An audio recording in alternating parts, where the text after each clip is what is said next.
Bureau chief. सर्दी की शिद्दत ने मुबैना मजबूरी एसी दुनियापुर गरम दफ्तर तक में बंद कर लिया।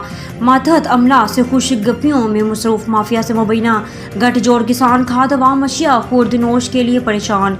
अर्जान नरखों पर फरोख्त करने वालों की मौजें, माफिया को खुली छूट। दुनियापुर तहसील भर में महंगाई का तूफान बरपा है। खाद, गंदम, आटा, चावल, सब्जियात, प्याज, टमाटर, दालें, गोश्त छोटा बड़ा डबल रेट पर, जबकि माजरे से तो मछली की सरेआम फरोख्त जारी है।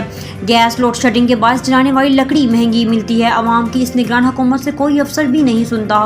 अरसा दराज से काश्तकार खाद के लिए दरबदर की ठोकरें खा रहा है। महंगाई की वजह से डकैती, चोरी की वारदातें बढ़ चुकी हैं। ज़राए के मुताबिक असिस्टेंट कमिश्नर दुनियापुर अरसा दराज से मातहत अमले और सियासी नुमाइंदों के साथ खुशगपियों में बंद गरम कमरे में मसरूफ रहते हैं। नून लीग के सियासतदानों का लाडला है। आज तक मुजाज अफसर ने किसी इदारे, होटल, बेकरी, आटा मिल्स, खाद के गुदामों, अस्पतालों, स्लाटर सेंटर, दीगर अहम जगहों का विजिट तक नहीं किया। महज कागजी कार्रवाई में सब अच्छा की रिपोर्ट है।